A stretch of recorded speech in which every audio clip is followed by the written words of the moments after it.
pengabdian sebagai guru memang oke, penting, oke, tugas yang mulia, oke, pahlawan tanpa tanda jasa, tetapi kita juga harus realistis. Kita punya keluarga, kita mungkin yang berkeluarga juga sudah punya anak mungkin, kita harus bisa bertanggung jawab kepada keluarga kita. Karena saya melihat ada satu cerita mungkin ya saya spill juga. Jadi teman saya itu ada yang sampai harus ambil cuti dadaan, pulang ke Jogja untuk berobat. Karena kenapa teman-teman? Karena fasilitas medisnya kurang lengkap. Oke, sekarang kita ke pertanyaan intinya ya. Kira-kira gajinya berapa nih Mas di sana? Waduh, waduh, waduh, waduh. Diskusikan dengan keluarga, apakah harus perlu membawa keluarga? Kalau saya sendiri jujur saya kurang tega. Teman-teman mungkin yang bekerja pada sekolah swasta dengan catatan sekolah swasta yang sudah settle baik dan sudah besar secara pengelolaannya. Jadi itu teman-teman nanti akan mendapatkan gaji yang layak.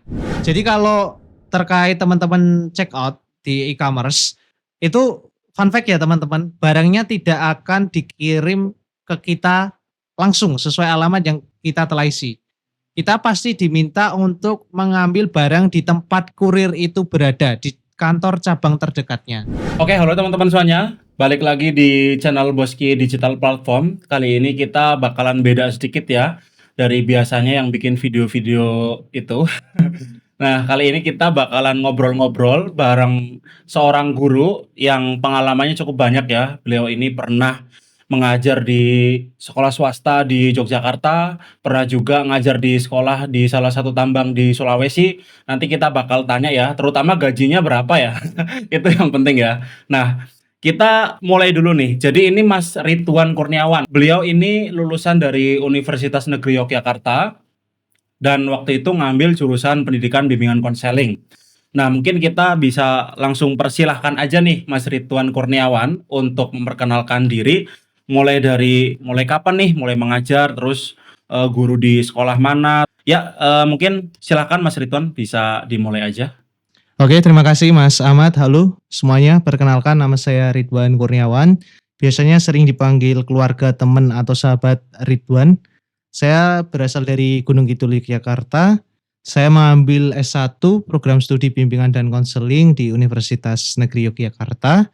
Kemudian saat itu saya lulus tahun 2020 Mas. Dan kemudian di tahun yang sama, saya juga langsung alhamdulillah qadarullah mendapatkan pekerjaan di guru di salah satu sekolah di Sleman, Yogyakarta, dan kemudian mendapatkan pengalaman juga selanjutnya untuk lanjut bekerja di luar Jawa, tepatnya tahun 2022, hingga akhirnya resign dan kemudian memutuskan melanjutkan studi lanjut pendidikan profesi guru tahun 2024, dan alhamdulillah telah lulus tahun ini 2025. Dan alhamdulillah saat ini sedang juga bekerja di salah satu sekolah di Bantul, seperti itu Mas. Berarti sekarang domisili Jogja Mas ya? Jogja Mas, seperti itu. Tadi Mas Ridwan cerita waktu kemarin udah sempat ambil PPG ya. Itu mungkin bisa diceritakan karena sekarang kalau nggak salah lagi bukaan ya PPG ya. Betul. Nah itu mungkin ada teman-teman yang mau cari info, silahkan dikasih tahu. Baik, terima kasih Mas. Jadi kebetulan saya lulusan PPG calon guru gelombang 2 tahun 2025. Nah, PPG calon guru ini adalah istilah terbaru yang sebelumnya kita kenal dengan PPG prajabatan, Mas. Jadi di mana teman-teman yang lulus S1 dan belum bekerja itu mendapatkan fasilitas untuk lebih menguatkan identitasnya sebagai guru yang profesional. Nah, di PPG calon guru ini saya mendapatkan studi selama 1 tahun. Nah, di mana beasiswanya itu adalah penuh Mas. Jadi kami tidak mengeluarkan biaya sepeser pun untuk pendidikan tersebut. Nah, di sini teman-teman, ini mumpung juga sedang ada pembukaan PPG calon guru dan jarang dibuka untuk proporsi yang cukup banyak tahun ini, maka silakan coba untuk daftar. Silakan diikuti panduan yang ada di website resmi dari PPG, Kemendikdasmen dan sebagainya. Kemudian kalau teman-teman kemudian berkesempatan mendapatkan hal itu, insya Allah benefitnya banyak banget Mas. Karena sekarang kan Dapodik sudah dikunci di sekolah negeri, jadi otomatis PPG calon guru itu menjadi satu-satunya jalan yang teman-teman S1 kependidikan ambil untuk bisa menjadi guru yang profesional serta menaikkan taraf hidupnya Mas, seperti itu. Tapi kuotanya terbatas ya, ada kuotanya Mas ya? Ada kuota Mas, betul ada kuotanya. Nah itu mungkin bisa dikasih tahu gimana sih dulu Mas Ridwan kok bisa nembus dapat beasiswanya, itu mungkin tips and triknya tuh gimana? Oke baik, memang teman-teman untuk PPG calon guru ini ada kuotanya. Jadi tidak semua yang mendaftar itu diterima, itu yang harus diketahui dulu. Sehingga ya teman-teman harus mempersiapkan diri juga supaya nanti ketika mendaftar insya Allah peluangnya lebih besar untuk diterima. Mungkin kalau dari saya tips trik sederhananya yang pertama itu adalah kita perlu tahu dulu tuh di panduannya itu ada berapa seleksi. Nah di sini saya sudah baca panduannya yang terbaru, sepertinya sama Mas. Jadi ada 3 tahapan yang akan dilalui oleh teman-teman pendaftar. Yang pertama itu tahap seleksi administrasi, tahap kedua adalah seleksi tes substansi, dan yang terakhir adalah tahap seleksi wawancara. Jadi yang pertama teman-teman perlu tahu bahwa untuk PPG itu adalah kalian harus lulus per tesnya dulu, baru bisa untuk lanjut ke tes selanjutnya. Jadi ada beberapa cerita dari rekan-rekan saya Mas, ada yang tidak lulus pada satu tes sehingga tidak bisa lanjut ke tes selanjutnya.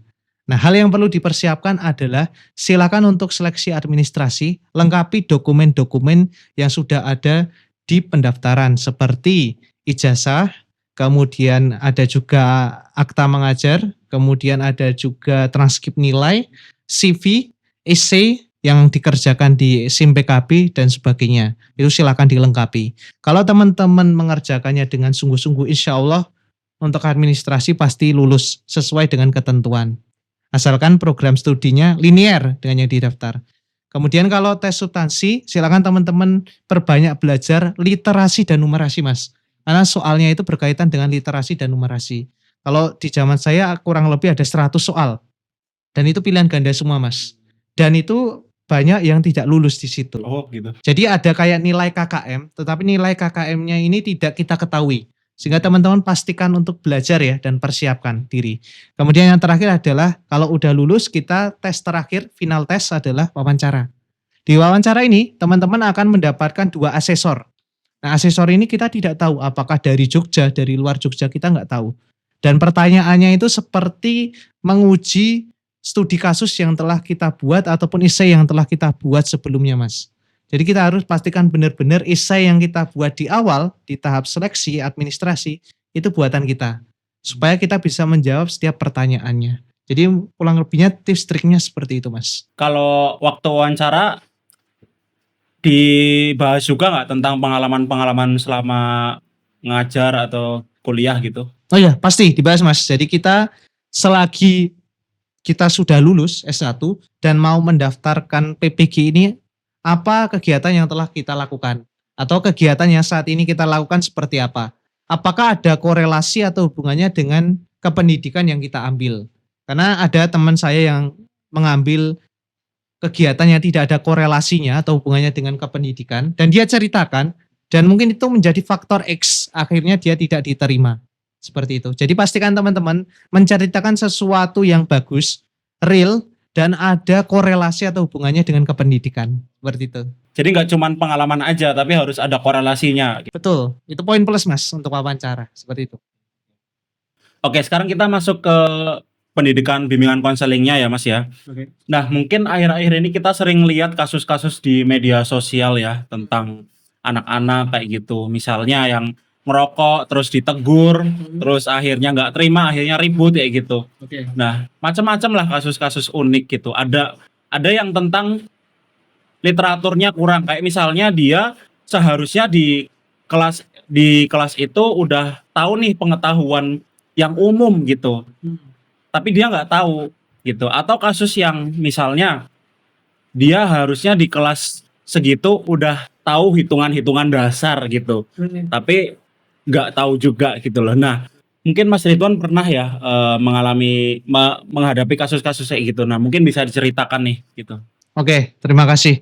Kalau berkaitan dengan kecakapan yang didapat oleh peserta didik ya Mas atau siswa, yang mungkin seharusnya dia dapat tapi belum mencapai levelnya, memang dari saya sendiri mengalami dan merasakan itu, dan juga teman-teman saya sebagai guru mata pelajaran juga mengalami itu. Mungkin saya satu cerita saja ketika saya di luar Jawa, di Sulawesi. Itu memang saya merasakan sendiri ada perbedaan yang cukup kontras antara pendidikan di Jawa dengan luar Jawa, Mas. Dan itu tentu juga akhirnya berpengaruh ke kualitas atau kompetensi dari peserta didik, seperti itu. Tanpa saya mengurangi rasa hormat saya, Mas, ya, ke pendidikan yang telah dibangun di luar Jawa. Jadi kalau cerita dari teman saya, Mas, ada anak SMA atau SMK sederajat yang ketika diberikan soal operasi hitung, yaitu penjumlahan, pengurangan, perkalian, dan pembagian, dia tidak bisa menjawab, Mas.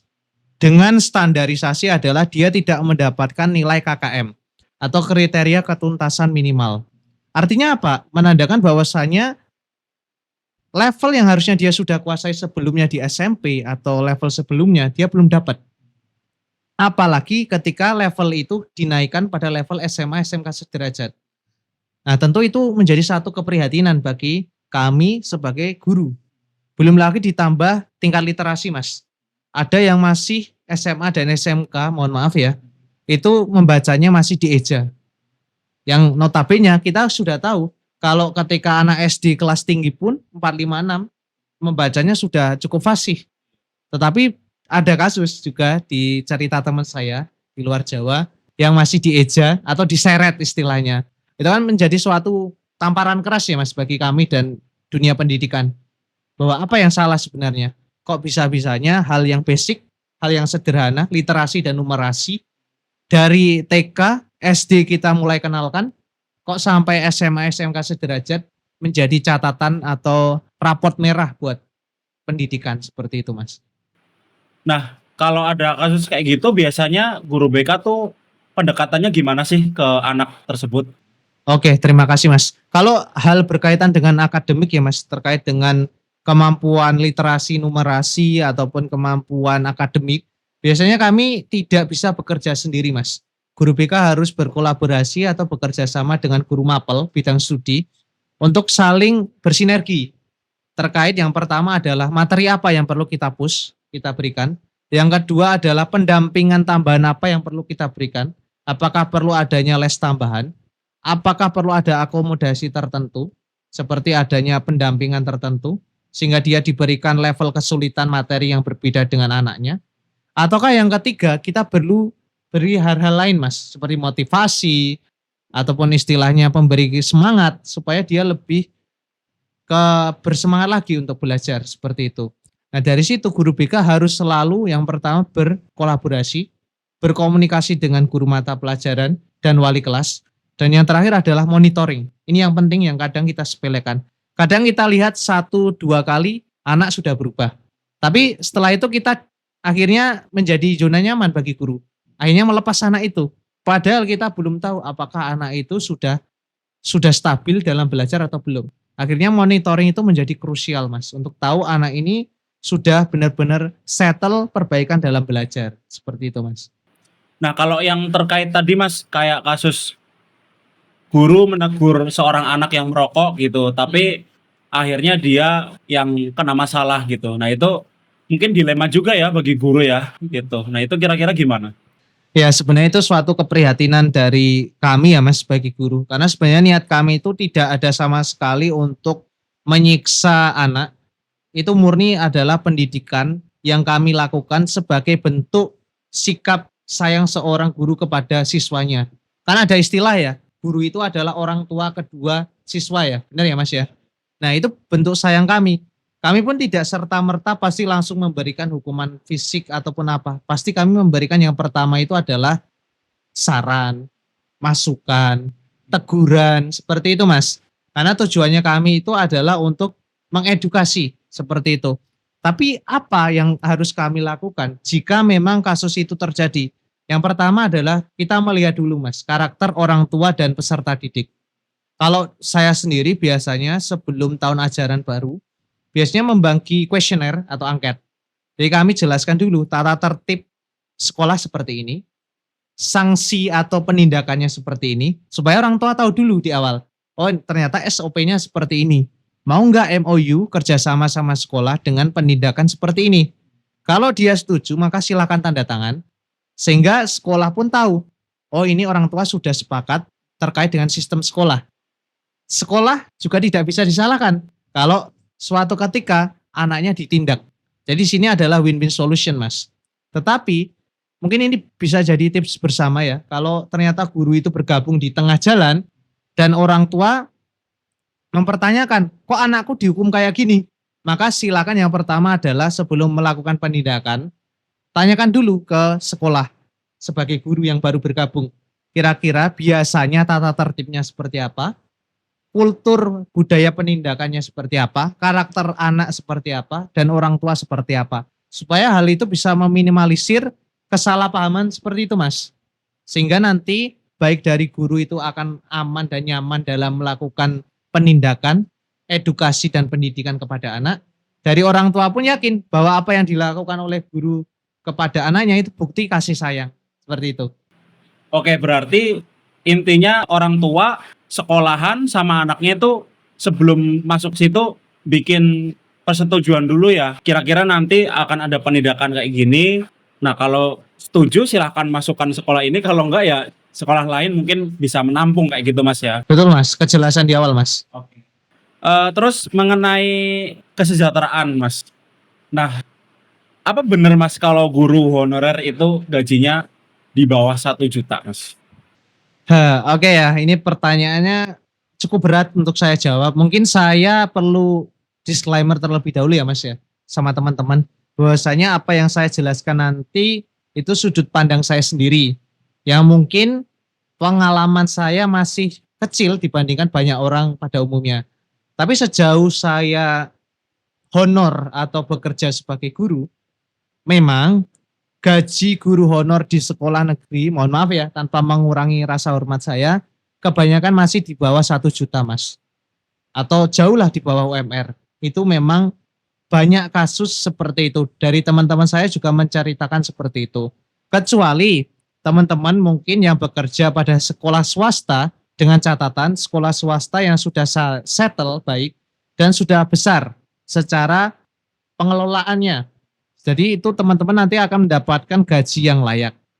Ya mungkin kalau dibanding UMR mungkin mendekati, tapi kalau dibilang UMR mungkin belum seperti itu Mas mungkin.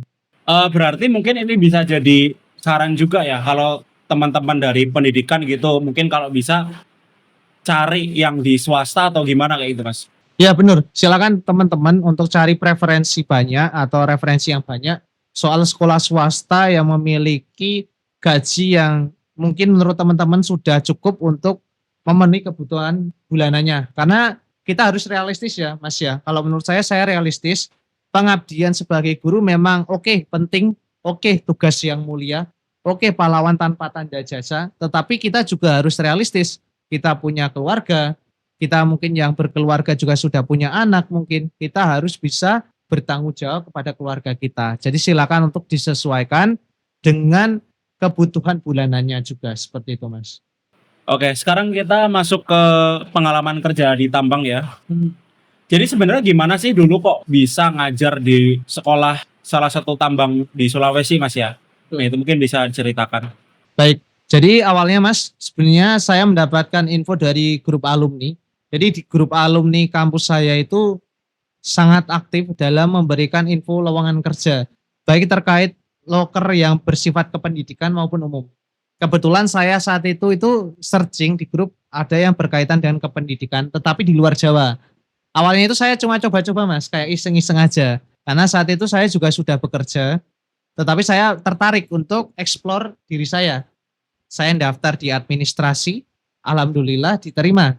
Lanjut ke tes wawancara di kampus. Nah di kampus saya ditanya-tanyai, di istilahnya dikasih tahu lah benefit yang didapatkan kalau kamu apply di sini itu seperti ini. Nah setelah itu perusahaan meminta komitmen yang dimana ada persetujuan dari orang tua. Nah di situ mulai saya ceritakan ke orang tua, ini benefitnya, ini tantangan challenge-nya, dan ini kurang lebih gambaran lingkungannya.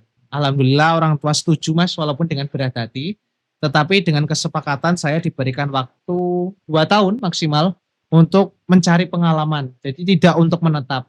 Nah dari situ akhirnya saya setuju dan kemudian mengkonfirmasi dan akhirnya qadarullah saya bekerja selama 2 tahun di sana. Oke. Tadi rekrutmennya itu dari kampus, Mas, ya? Betul, ada MOU, Mas. Oh gitu, berarti ini cukup eksklusif ya dari kampus tertentu yang udah ada kerjasamanya dengan perusahaan itu? Betul. Jadi dari perusahaan tersebut memang menerima lulusan dari kampus tersebut, Mas. Jadi tidak umum sifatnya. Oke. Kalau kehidupan di sana gimana, Mas, ya? Mulai dari kayak misalnya fasilitas-fasilitas gitu, makan, tempat tinggal, internet, dan seterusnya gitu. Oke, terima kasih. Jadi kalau untuk teman-teman yang mungkin tertarik ya untuk mencari pekerjaan atau dapat info loker di luar Jawa untuk jadi guru, mungkin saya bisa spill dikit yang ada di Sulawesi. Jadi kalau di perusahaan tambang yang saya daftarkan, itu benefitnya adalah yang pertama adalah mes atau penginapan, yang kedua tentu adalah gaji yang di atas UMR lokal, yang ketiga itu adalah fasilitas air listrik tidak berbayar, artinya sudah ditanggung perusahaan, termasuk konsumsi. Dan yang terakhir itu adalah transport pulang pergi, Mas. Transport pulang pergi juga penuh ditanggung oleh perusahaan. Jadi kita tinggal memenuhi kebutuhan, mungkin yang pertama adalah untuk jajan, yang kalau pas momen ada bosen untuk makan sehari-hari, sama yang kedua itu adalah kalau ada kebutuhan mendesak kayak obat, kemudian kayak pakaian kalau kurang, seperti itu.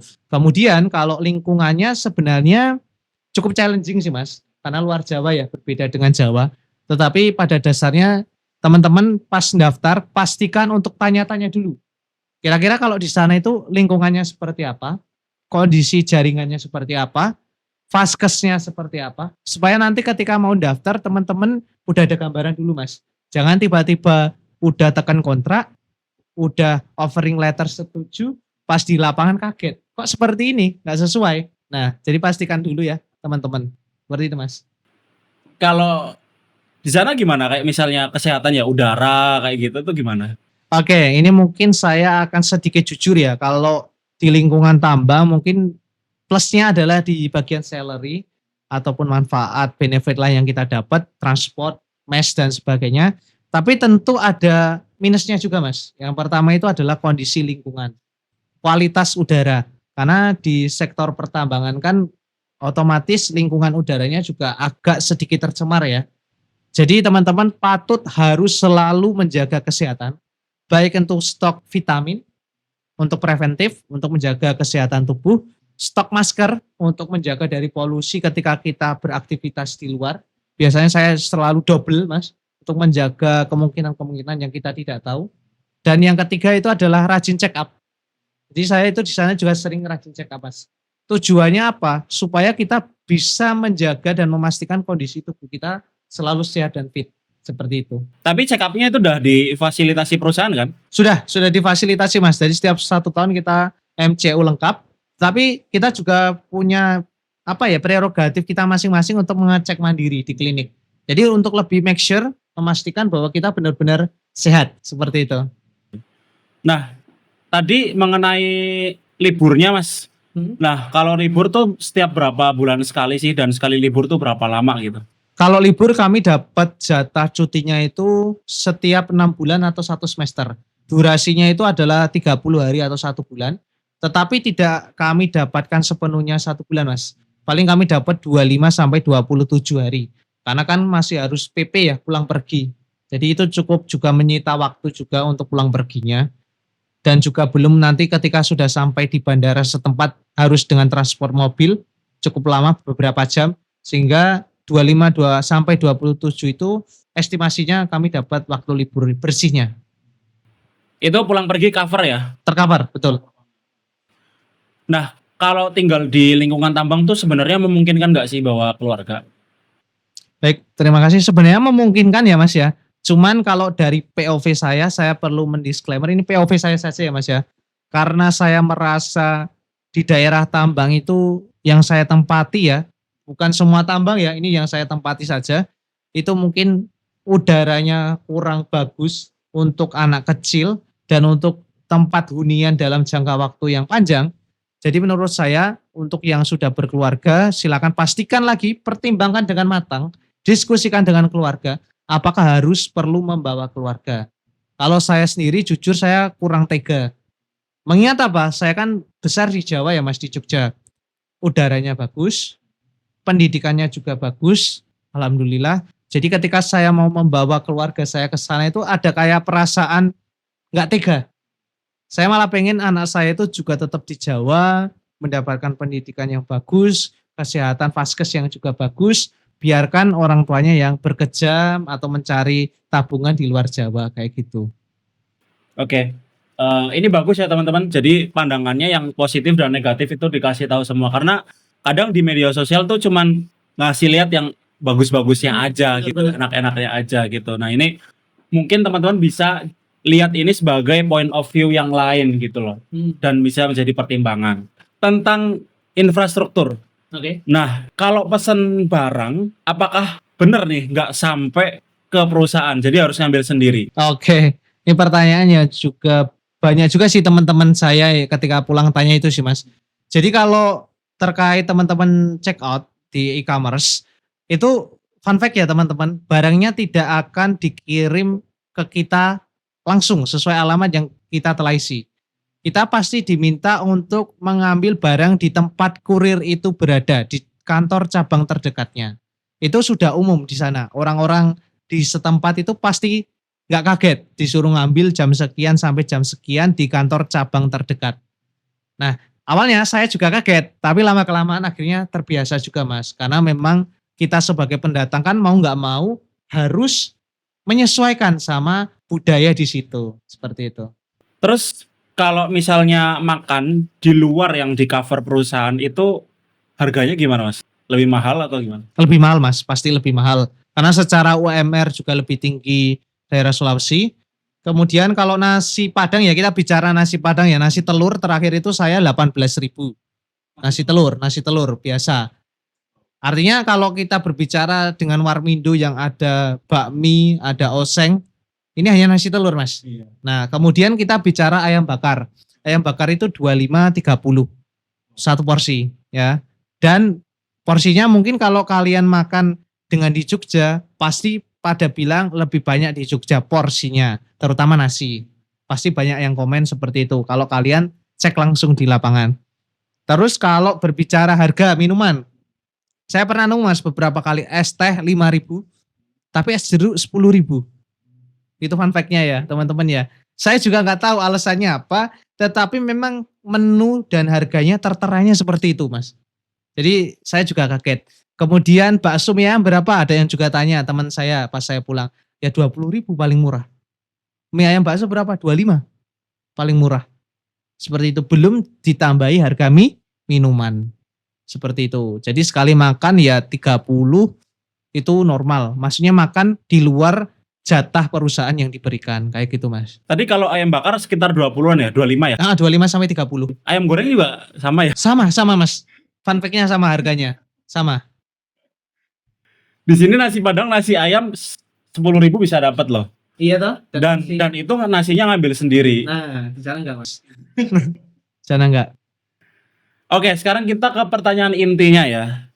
Kira-kira gajinya berapa nih Mas di sana? Waduh.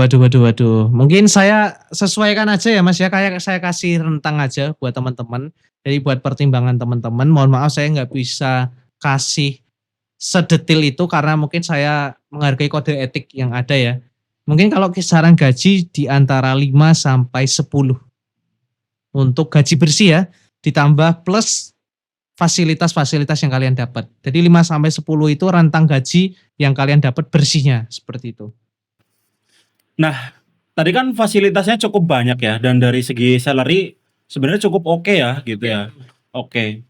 Apalagi kalau kita lihat teman-teman yang dari honorer kayak gitu, itu kan bersyukur sekali lah sebenarnya bisa masuk ke tambang ya waktu itu ya. Betul. Nah, tapi kenapa sih akhirnya milih resign nih dari sana, dari tambang gitu Mas? Ya sebenarnya kembali lagi karena udah ada kesepakatan atau komitmen sama orang tua ya Mas ya. Orang tua akhirnya menyetujui atau menyepakati saya boleh keluar Jawa tapi dengan kontrak maksimal 2 tahun untuk cari pengalaman sebelum berkeluarga. Nah setelah itu sebenarnya saya pengen lebih lanjut lagi Mas.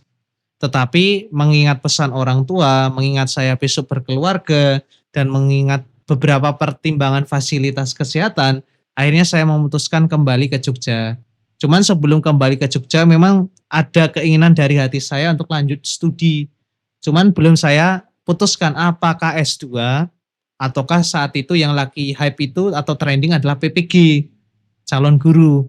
Akhirnya qadarullah dapat kesempatan di PPG calon guru tadi, Mas. Seperti itu. Oke, berarti ya kalau tadi dilihat dari tambang itu fasilitasnya cukup oke, terus akhirnya tetap milih balik lagi ke kampung halaman. Apakah selain alasan orang tua ya, apakah mungkin bisa disimpulkan bahwa tetap worth it hidup di Jogja kayak gitu ya daripada di Sulawesi ini tanpa membanding-bandingkan dan merendahkan daerah lain ya, karena ini subjektif teman-teman gitu, subjektif. Jadi menurut point of view Mas Ridwan sendiri nih gitu, teman-teman bisa beda ya gitu. Nah, kira-kira gimana? Dengan gaji berapa, Mas, di Jogja? Umumnya guru swasta deh gitu. Bukan yang honorer ya, bukan yang honorer. Swasta ya. Iya. Sebenarnya kalau umumnya guru swasta yang sudah besar ya, Mas, swastanya ya, Mas ya. Saya bisa menyebutkan untuk saya pilih Jogja sih. Karena apa teman-teman? Mungkin ini saya perlu mendisklaimer ya, bahwasanya kita perlu sepakati dulu bahwa kesehatan itu harganya mahal. Setuju, Mas ya? Karena ketika kita sudah sakit, mohon maaf, amit-amit sakit komplikasi atau parah, mau dibayar berapapun, uang akan cepat habis. Tapi sehat belum pasti. Maka dari itu, kesehatan itu menurut saya aset yang paling penting dan nggak bakal ternilai dengan puluhan juta yang saya dapat ataupun beberapa juta yang saya dapat per bulannya. Akhirnya itu yang menjadikan saya lebih memikirkan lebih worth it gaji guru di Jogja dengan sekolah swasta yang lebih settle. Tapi sekolahnya settle ya, Mas ya. Jadi itu silakan kembali ke teman-teman apakah setuju atau enggak, itu juga silakan. Tapi ini menurut POV saya, Mas.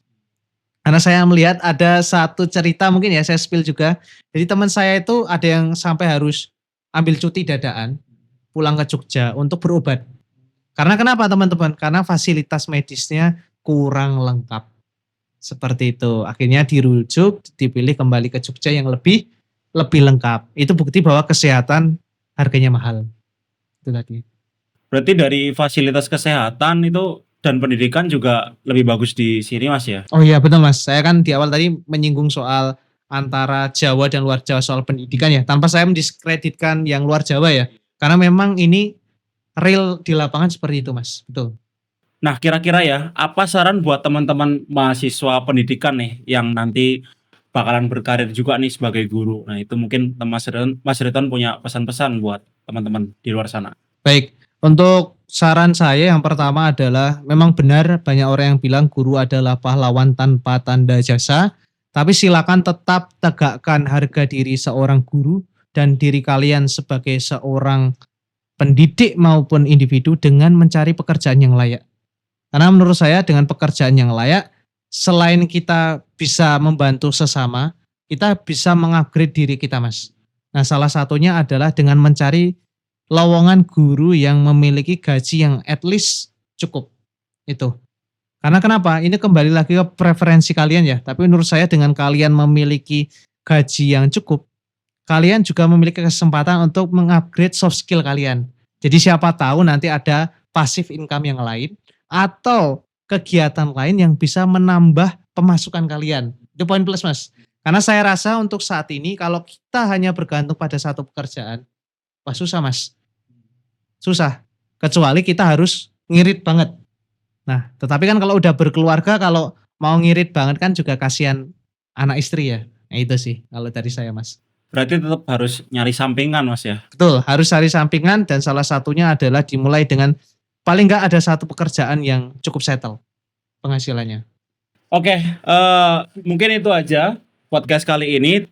Cukup banyak sekali ya informasi dari Mas Ridwan ya, mulai dari PPG tadi, terus tentang pendidikan BK dan juga banyak sharing tentang pengalaman kerja di tambang ya. Mudah-mudahan ini bisa menjadi point of view yang lain buat teman-teman yang nanti mau merintis karir sebagai pendidik ya, gitu.